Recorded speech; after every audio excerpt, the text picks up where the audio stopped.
오늘 우리 주시는 우리 하나님 말씀을 제가 읽겠습니다. 사무엘상 17장 45절. 다윗이 블레셋 사람에게 이르되 너는 칼과 창과 단창으로 내게 나오거니와 나는 만군의 여호와의 이름 곧 네가 모욕하는 이스라엘 군대의 하나님의 이름으로 내게 가노라. 아멘. 오늘 우리 하나님 아버지에 대한 영적 효자라는 말씀입니다. 5월은 어린이 주일이 있고 어버이 주일이 있고 가정의 달입니다. 그래서 이 땅에 우리 부모님한테 효도하고 하나님 아버지한테 효도하는 그런 가정이 되기를 원합니다. 이 부모님한테 효도하는 것, 하나님 앞에 효자치고 이 땅에 부모님한테 효자 아닌 사람은 없습니다. 원래는. 그런데 이제 종교적인 문제라든지 이런 문제 때문에 갈등이 생길 수는 있어도 그러나 자식으로서의 본분을 다하게 되어 있겠죠. 옆에 있는 같은 장인데 사무엘상 17장 57절 58절을 제가 한번 읽어보겠습니다.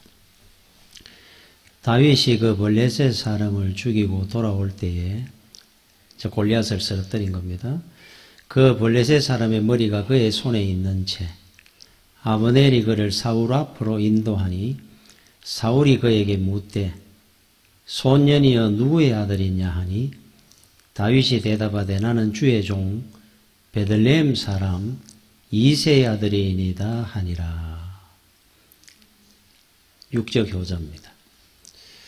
한 장 안에 다윗이 얼마나 하나님 앞에 영적 효자였는지 하나님 아버지의 또 이 땅에 아버지에 대한 얼마나 효성이 시극했는지가 드러나는 한 장면입니다. 골리앗 앞에 아무도 벌벌 떨고 나가지 못할 때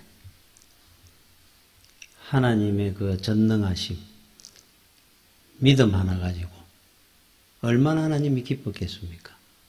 3만 명의 군대가 골리앗 앞에 벌벌 떨고 왕부터 해가지고 얼마나 답답했으면은 15살 소년에게 자기 갑옷, 투구, 칼을 주면서 네가 어떻게 잘해봐라.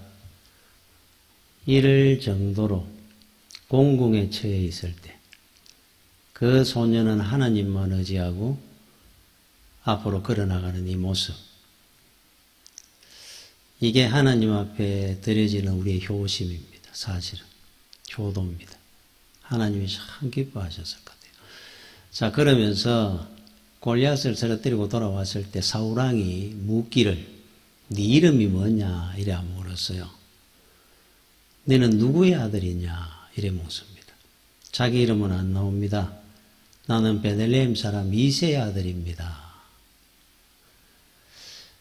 우리는 언제 이 참 자랑스럽고 영광을 더 누리느냐 하면은 내가 잘 됐을 때보다 내 자식이 훌륭한 일을 해가지고 아버지의 이름이 드러날 때 그 부모는 정말로 자랑스럽고 영광스러울 것 같아요. 그래서 그 당시에 사울왕이 또 그렇게 묻기도 했습니다. 저런 정도의 아들이라면 어떤 집안의 자식일까? 그래서 이렇게 말하는 다윗의 심정은 또 어떻게 했을까? 참 뿌듯했을 것 같아요. 자기로 말미암아 아버지 이름이 드러나는 것이 자기 이름 드러내는 것보다. 그래서 다윗은 하나님 앞에 효심이 지극했을 뿐만 아니고 이 땅의 부모한테도 참 효심이 효자였습니다. 그래서 영의 효자는 육의 효자와 늘 연결되어 있어요. 따로는 갈 수 없겠죠. 자, 우리가 한번 이 땅에서 흔히 있는 일들인데 부모에게 효도하는 그 내용들을 제가 말씀을 한번 드려보려고 그러는데, 이거를 두고 하나님 아버지와 이 관계를 한번 생각을 해보는 겁니다. 하나님 아버지한테도 우리가 이러지 않느냐. 어느 동네 효심이 참 소문이 나 있는 유명한 집이 있었답니다. 그런데 그 이웃 동네에 자식들이 불효막심한 자식을 둔 집안이 있었어요. 하도 자식들이 효자라 그러니까 이 집에서 효자 집안에 이제 한번 보러 온 겁니다. 보러 와가지고는 그 아버지를 만나서 소문이 자자하던데 우리 집 자식들은 다 불효막심한데 어떻게 그런지 한번 보러 왔습니다. 아, 그러냐고. 그러면은 먼저 당신 집에 한번 가보고 싶다. 그래서 두 사람이 이제 이 불효막심한 집에 간 겁니다. 가서 이 사람이 하기를 자식들한테 저 소를 지붕 위에 올리나라고 이야기를 해보십시오. 그래서 그 아버지가 얘들아 소를 지붕으로 좀 옮겨놔라. 그러니까 그 장남부터 해가지고 밑에 자식들이 주르륵 나가 아버지가 노망을 하셨나. 어떻게 소를 지붕에 올리라 그러느냐. 뭐 올릴 수도 없겠지만 그러면서 아버지를 조롱하고 그런데 그걸 당연한 듯이 그 아버지가 이거를 이야기를 하면 자식들이 어떻게 듣겠습니까? 자기 집에 데리고 간 겁니다. 장남을 불러가지고 얘야 우리 집 저 황소를 지붕으로 좀 옮겨놔라. 예 아버님. 온 집안의 형제들이 나와가 사다리를 갖다 걸더니만은 소를 들어 옮긴다고 끙거리더랍니다. 여러분들이 혹 생각할 때 우리 하나님께서 무언가 우리한테 결정을 하실 때 하나님은 영원전부터 영원오주까지 전지전능하신 분이죠. 그 말씀이 혹 이해가 안 될 때가 있습니다. 그래서 우리는 하나님 우리한테 말씀을 하실 때 판단중지라는 표현을 쓰죠. 내 판단은 그 시간부터 중지되는 겁니다. 하나님 말씀은 온전히 듣고 순종하는 겁니다. 지붕에 올리나라 그러면 지붕에 옮기는 겁니다. 최선을 다해서. 불가능하다 할지라도 하나님인들 지붕에 못 옮기가 우리한테 그러겠습니까? 히말라야 꼭대기도 옮깁니다. 하나님은. 창조주신데. 그러거든 내 판단은 중지되는 겁니다. 자, 시어머니가 며느리에게 이야기를 합니다. 이렇게 해야 되고 저렇게 해야 되고 며느리가 그런 말을 합니다. 어머니 늘 하는 말이니까. 그게 언제적 이야기입니까? 이치에 맞지 않잖아요. 시어머니가 이야기할 때는 언제적이다, 이치에 맞다 안 맞다 판단하면 안 되는 겁니다. 그래서 하나님께서 십계명에 내 부모를 공경하라 할 때 공경 카바드 하는 헬라어는 존경하다. 두 번째 무게를 인정하다 하는 뜻이 있어요. 무슨 무게를 인정하냐? 삶의 인생의 무게를 인정한다 하는 뜻입니다.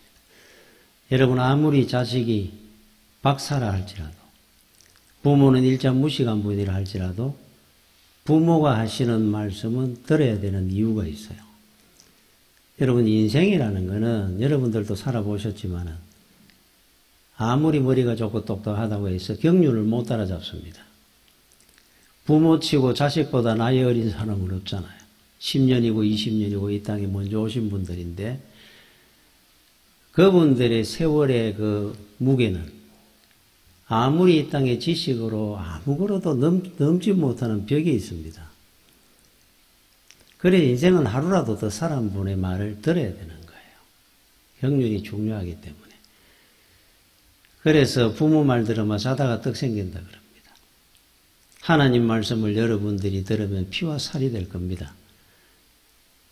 자, 그래서 효도라고 하는 것은 늘 내 판단을 가지고 판단하고 그렇게 해서는 우리가 효도할 수가 없습니다. 부모의 입장에서 우리가 듣는 겁니다. 늘 했는 말 또 하고 또 하고 별로 중요하지 않는 잔소리 같지만은 그 말씀이 내 인생을 바르게 세워나간다는 것을 알아야 돼요. 자, 하나님의 별명이 뭔 줄 압니까? 하나님. 영원입니다. 영원. 하나님은 영원 전에 이미 세상이 만들어지기 전에 창조하신 분이고 영원 후까지 다 다 하시는 분이시고 전능하신 분인데 어제나 오늘이나 하나님 말씀은 영원토록 동일하다 그랬어요. 홍해가 갈라졌습니까? 갈라질 겁니다. 앞으로도. 얼마든지 하나님은 할 수 있는 분이에요. 여리고를 7바퀴 돌아라 돌으니까 무너졌다 그럽니다. 아마 그때 돌면서도 불평하고 원망해감이 그런 사람도 있을 겁니다. 순종함이 간 사람도 있을 거고. 영적 효자들이 돼야 됩니다.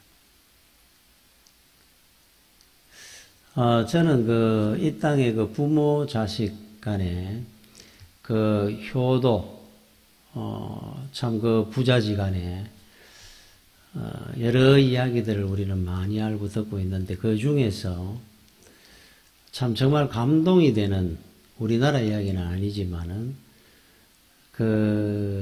한 사건이 저는 늘 이래 기억하는 내용이 하나 있습니다. 스페인 내전 때 1936년도에 스페인의 내전이 일어났죠. 그때 스페인 수도 마드리드 근교에 톨레도라는 곳에 알카사르 성이라는 곳이 있었어요. 이게 그 당시 내전 때 최대 격전지였습니다. 여기에서 승부가 갈라지는 겁니다. 그때 이제 정부군은 프랑크 총통을 중심으로 해서 우파 민족파가 있었고 이제 갈라진 겁니다. 국론이. 그리고 이제 모스카르도 대령이 이끄는 좌파 공화파하고 내란이 일어난 겁니다.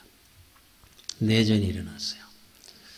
그때 좌파 모스카르도 대령이 이끄는 공화파가 알카사르 성에 포위가 된 겁니다. 그리고 정부군들이 뒤에 둘러 있었고 이제 시간 문제입니다. 패전은 일방적으로 몰려있는 상황이었었는데 그때 이쪽 민족파, 우파 우리 민족파의 지휘관이 빨리 투항하게 만들려고 그 아들 루이스라고 하는 19살짜리 아들을 붙잡아가지고 포로로 마침 잡게 돼가지고 그 아들을 통해서 이제 투항을 권고하는 겁니다. 그래서 모스카르도 대령에게 전화를 해가지고 투항해라. 이미 전쟁은 끝났다, 승부는. 그리고 당신 아들까지 우리한테 포로로 잡혀 있으니까 투항하기를 바란다. 그리고 이쪽에서는 그것까지 항전하고 있고. 그래서 설득하기 위해서 그 아들을 전화를 바꿔줍니다. 19살짜리가 얼마나 무서웠겠습니까? 그 아버지와 전화를 통하는 이 모든 기록들이 나중에 모스카르도 대령이라는 사람을 그 집무실, 알카사르 성 안에 가면은 집무실이 있다. 그 사람이 집무하던 그곳에 가면은 기념관을 만들어 놨다 그래요. 이 사람 민족 영웅이 됐으니까. 거기에 그 사람이 쓰던 총이라든지 기장이라든지 이런 게 쫙 전열. 거기에 이 아들하고 아버지가 했던 통화 내역을 기록을 해가지고 써가지고 걸어놨다 그럽니다. 마지막 통화 내역. 자, 그 내용입니다. 루이스가 아버지에게 전화를 하면서 이렇게 이야기를 합니다. 아버지, 모스카르도 대령이 그래, 너는 지금 어떠냐? 괜찮습니다. 그런데 만약 아버지께서 투항하지 않으면은 저를 총살시키겠답니다. 그 아버지 모스카르도 대령이 이렇게 이야기를 합니다. 그럼 너의 영혼을 하나님께 맡겨라. 기도하고 그리고 스페인 만세를 힘차게 외치고 애국자답게 죽어라. 그래요. 아들한테 마지막으로 보내는 메시지입니다. 그때 루이스가 아버지 제 마지막 키스를 아버지한테 드립니다. 모스카르도 대령이 루이스야 나도 이별의 키스를 너에게 보내마. 전화가 끊어졌습니다. 그 순간에 저는 생각이 들었어요. 그 어린 아들이 죽음을 눈앞에 그 협박, 위협이 얼마나 컸겠습니까? 얼마나 두려웠겠습니까? 그런데 자기 생명을 아버지한테 의탁하는 겁니다. 아버지, 저는 어떻게 하면 좋겠습니까? 하나님 앞에 기도하고 스페인 만세를 외치고 너는 죽어라. 실제로 이 아들이 끌려나가 공개 처형을 총사령을 당합니다. 그런데 이 사건을 계기로 우리나라 화랑간창의 역사처럼 전세가 역전이 되고 그 좌파 공화파의 병사들이 사기가 충천해지고 그래서 전쟁은 공화파의 승리로 끝이 나면서 프랑카 총통의 정권은 무너집니다. 저는 그런 생각이 들었어요. 참 훌륭한 아들인데, 여러분 효자 밑에 효자나고 뭐 이런 말을 하죠. 자식은 부모의 거울입니다.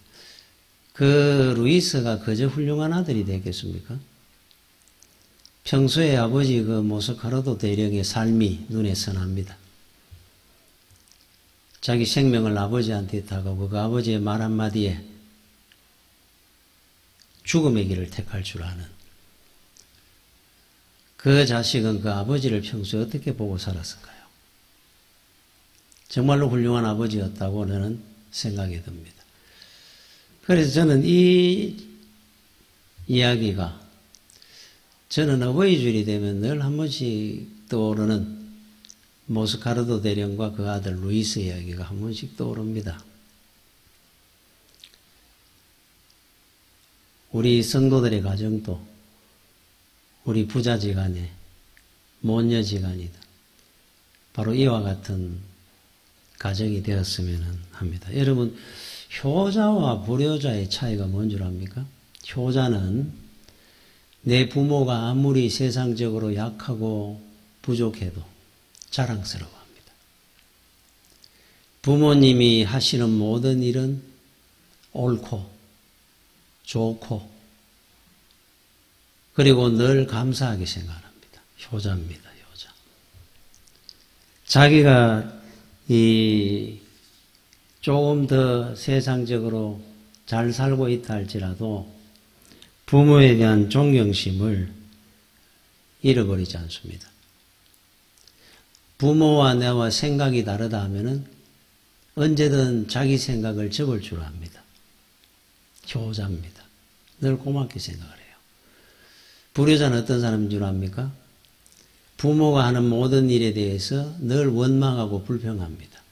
부모가 내한테 해준 게 뭐 있냐라고 생각합니다. 감사할 줄을 모릅니다. 부모님과 자기와 의견이 다를 때는 분명히 자기 뜻을 따릅니다. 불효자입니다. 그렇다고 한다면 여러분 하나님 아버지에게도 어떻게 하고 있는지 우리 한번 생각을 해봐야 돼요. 여러분의 의견과 하나님의 말씀이 충돌이 일어날 때 여러분 어느 편을 택하는 편입니까?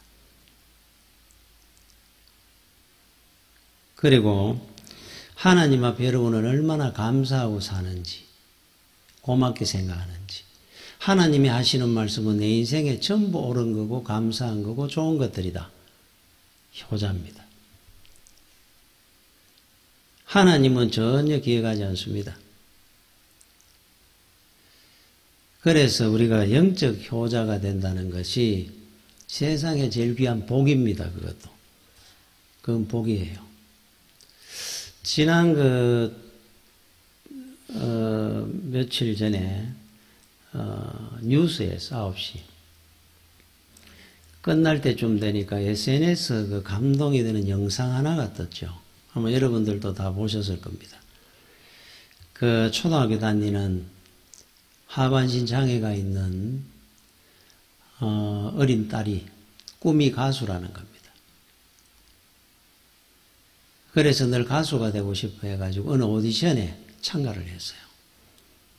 스스로 일어나고 걷지를 못하니까 휠체어를 타고 왔습니다. 그 어머니가 그 휠체어 뒤에 그 어린 딸 머리 뒤에 고개를 숙이고 애를 이래 붙들고 꿇어앉아 있는, 무릎을 꿇고. 이야, 참. 근데 이 땅의 부모님들입니다, 그게. 안 그렇습니까? 자, 그러다가 5년이 지난 겁니다. 5년 뒤에 이 영상을 2편을 찍어 올렸어요. 이 아이가 한 중고등학생쯤 됐는데 키가 어머니보다 더 컸습니다. 이번에는 휠체어를 타고 부르는 게 아니고 그 아이를 세워가지고 허리를 붙들고 그 아이는 노래를 부르고 뒤에 고개 정도 밑에 어머니 키가 거기에 고개를 숙이가 이렇게 알을 끌어안고 있습니다. 애가 노래를 부르도록. 제가 그걸 이래 보는 순간에 정말로 감동이 됐고 부모구나. 근데 자식들은 저런 부모의 마음을 알까? 우리가 안들 얼마나 알겠습니까? 나는 내가 나중에 잘 내가 우리 부모님한테 내가 다 갚아드릴 거야. 그 불효자입니다. 평생 갚아도 못 갚습니다. 내가 하나님으로 아버지로 받은 은혜가 얼마나 큰데 하나님의 영광을 위해서 내가 다 갚아가며 살 거야. 그건 불효자입니다. 죽을 때까지 갚아도 못 갚습니다. 제가 그거를 이래 보는데 그런 생각이 문득 들었습니다. 그 딸아이는 하반신 장애가 있는 불구가 가진 딸이지만 저는 머리부터 발끝까지 성한 데가 없고 온전한 데가 없다 그랬는데 그런데도 우리 주님은 나를 늘 이렇게 세워주셨고 붙들어 주셨고 그것도 주님이 앞서 있는 것이 아니라 나를 앞세워가지고 등 뒤에 숨어가면서 오늘까지 나를 지켜주시고 바로 잡아주셨던 그 주님의 그 사랑과 은혜가 이래 보여졌어요. 내가 저 아이보다 더 불구자였는데 그런데도 주님께서 나를 이렇게 참 나를 늘 붙들어 세우시고 기도해 주시고 지켜주시고 그래서 오늘의 내가 있고 이렇게 사는구나. 너무너무 고맙고 감사했습니다. 나의 등 뒤에서 나를 도우시는 주 나의 인생길에서 지치고 고나여 매일처럼 주저앉고 싶을 때 나를 밀어주시네. 나의 등 뒤에서 나를 도우시는 주 평안히 길을 갈 때 보이지 않아도 지치고 고나여 넘어질 때면 다가와 손 내미시네. 나의 등 뒤에서 나를 도우시는 주 때때로 뒤돌아보면 여전히 계신 주 잔잔한 미소로 바라보시며 나를 재촉하시네. 일어나 걸어라 내가 새 힘을 주리니. 일어나 너 걸어라 내 너를 도우리. 찬양을 했죠. 참 평안할 때는 주님이 계신지 안 계신지 몰랐는데 피곤하고 지치고 힘들 때 주께서 내 뒤에서 나를 도와주고 계셨구나. 그 힘으로 나는 또 일어나고 또 주를 위해서 걸어가는 겁니다. 주님은 늘 나의 등 뒤에 계시고 내 잘난 줄 알고 살지만은 놓으면 언제든지 풀썩 주저앉아 밝힐 수 없는 참 연약하고 부족한 인생인데 오늘까지 살아온 겁니다. 자, 중요한 것이 이제 하나 있습니다. 자, 영적 효자. 이제 하나님 앞에 어떻게 효도하는 것일까? 하나님 앞에 우리가 효도한다는 거 대표적인 모델이 예수 그리스도입니다. 우리 주님이죠. 아까도 얘기했지만 하나님 앞에 효도하는 사람은 이 땅의 부모에게도 효도를 하죠. 주께서는 이 땅에 우리 부모 되시는 요셉과 마리아에게 지극히 효성이 깊은 아들이었고 하나님 앞에는 영광을 돌리면서 살았던 효자였습니다. 주님은 어떻게 사셨길래 자 우리 주를 본받아야 되겠죠. 자 영의 효자가 되자 하는 겁니다. 여러분 요한복음 11장은 나사로의 이야기 기사가 나옵니다. 죽은 나사로를 주님께서 사흘 만에 살려냈던.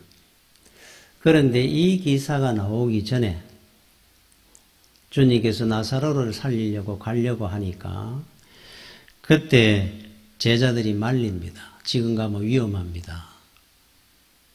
이미 죽었습니다. 그러니까 지금 올라갈 필요가 있겠습니까? 그때 우리 주님께서 이런 말씀을 합니다. 요한복음 11장 8절에 제자들이 말하되 랍비여 방금 또 유대인들이 돌로 치려 하려는데 또 거리로 가시려고 합니까? 하나이까?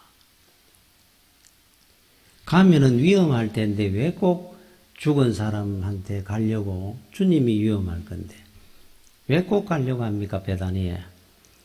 그때 주님의 답변입니다. 11장 9절 상반절에 예수께서 대답하시되 낮이 12시간이 아니냐. 여기에서 말하는 낮이라는 것은 인생을 말합니다. 12시간이 아니냐. 우리에게 각자 주어진 인생은 다 12시간입니다. 30년을 살든 70년을 살든 100년을 살든 주님은 그렇게 비유를 하신 겁니다.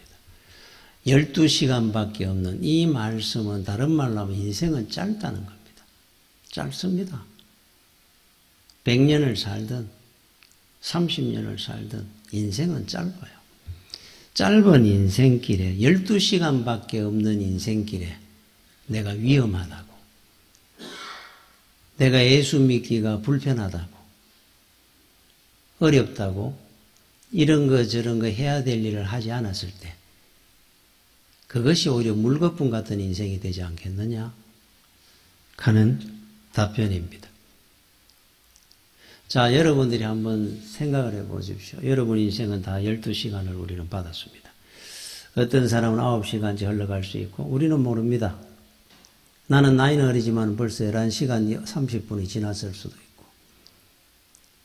그러나 여러분이 분명히 알아야 될 것은 12시간 주어진 그 인생 짧은 시간을 어떻게 살고 보내야 될 것이냐. 이것이 중요한 겁니다. 제일 중요한 것은 하나님 앞에 효도하고 사는 거죠.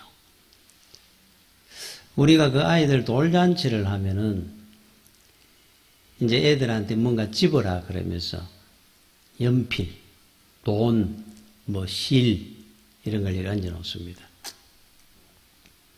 그러면 어떤 애들은 연필을 하면 야는 나중에 공부를 잘하겠다. 시를 잡으면 행복하겠다. 돈을 잡으면 재물의 복이 있겠다. 막 우리는 그렇게 이야기를 합니다. 저는 늘 그런 생각을 합니다. 하나님의 말씀 요거를 얹어 놓고 같이 집도록 하는 것이 더 좋을 것 같은데 집도록 하는 것이 아니라 손에 쥐어주는 겁니다. 너는 인생 12시간 사는 동안에 하나님 말씀만 붙들고 살면은 거기에 행복과 기쁨과 은혜가 다 있을 건데 공부를 잘한다고 돈이 많다고 과연 그 인생 12시간의 시간 속에 무엇을 남기겠느냐.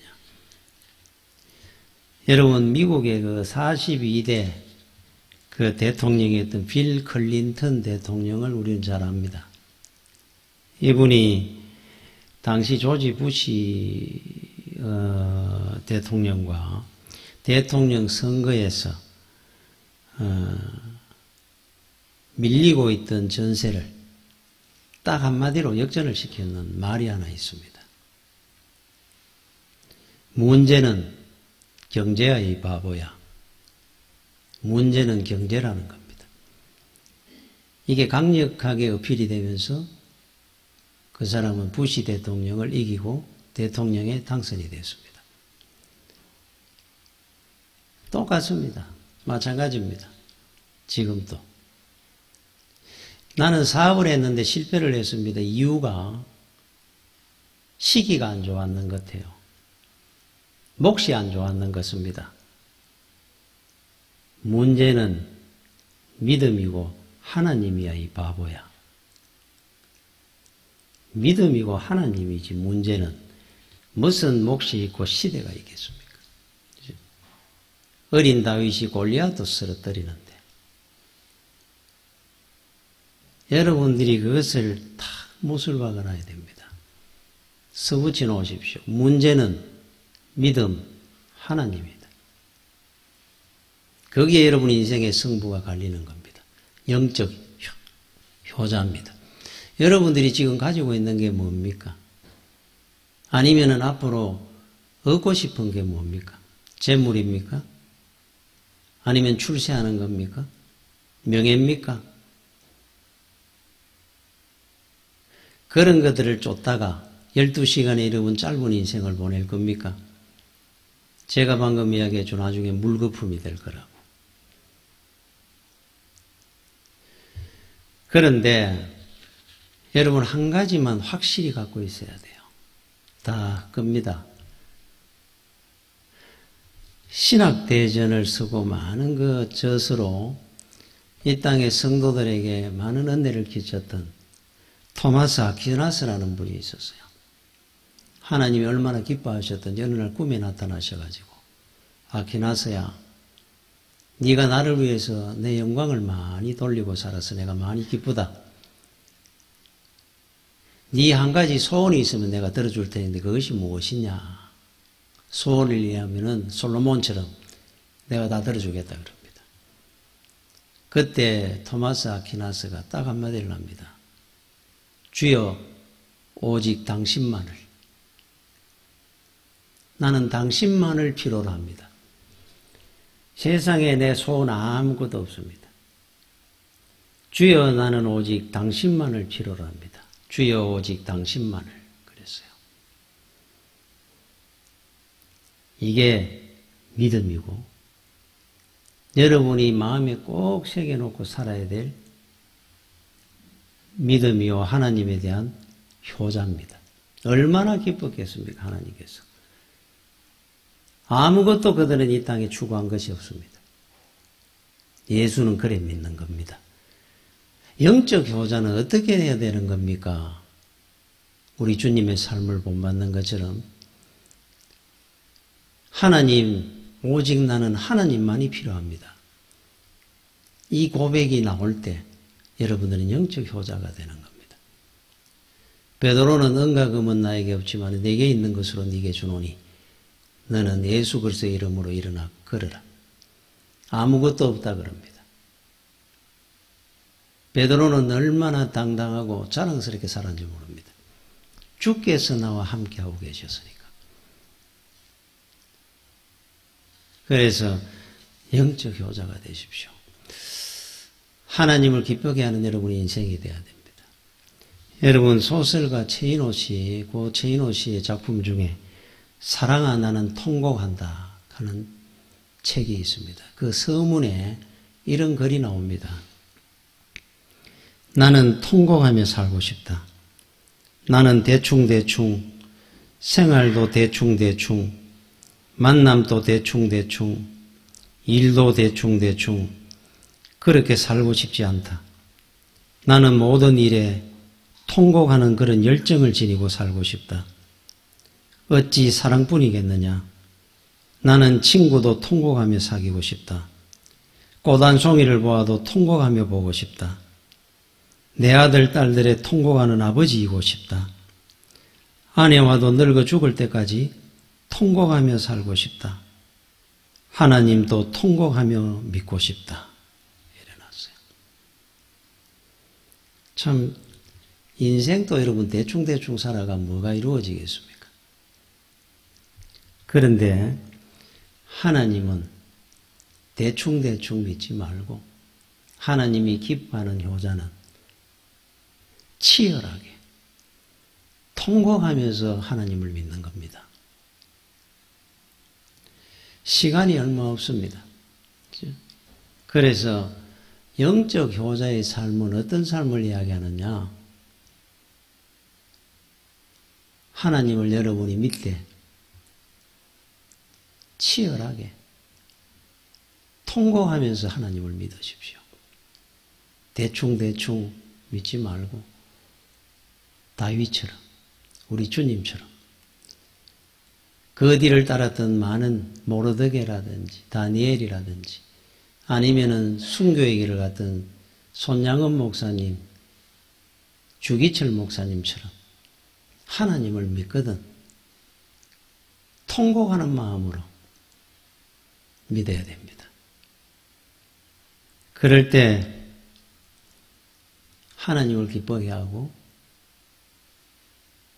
하나님의 은혜 가운데 여러분은 영적 효자의 귀한 삶을 살게 될 겁니다. 기도하겠습니다. 주여 은혜를 감사를 드립니다. 우리가 믿음의 길을 가면서도 정말로 주님을 기쁘게 하고 치열하게 열심히 믿어본 기억이 없습니다. 나를 위해서 하나님을 믿는다 말을 했을 뿐이고 주를 위해 살아본 기억이 없습니다. 주여 용서하여 주옵시고 이 땅의 부모님뿐만 아니라 하나님 아버지에게 영적 효자의 바른 삶으로 열심히 믿음 생활 잘하는 그래서 하나님의 은혜 가운데 영원히 복된 길 가는 주의 성도들이 되게 하여 주시옵소서. 예수님 이름으로 기도드립니다. 아멘.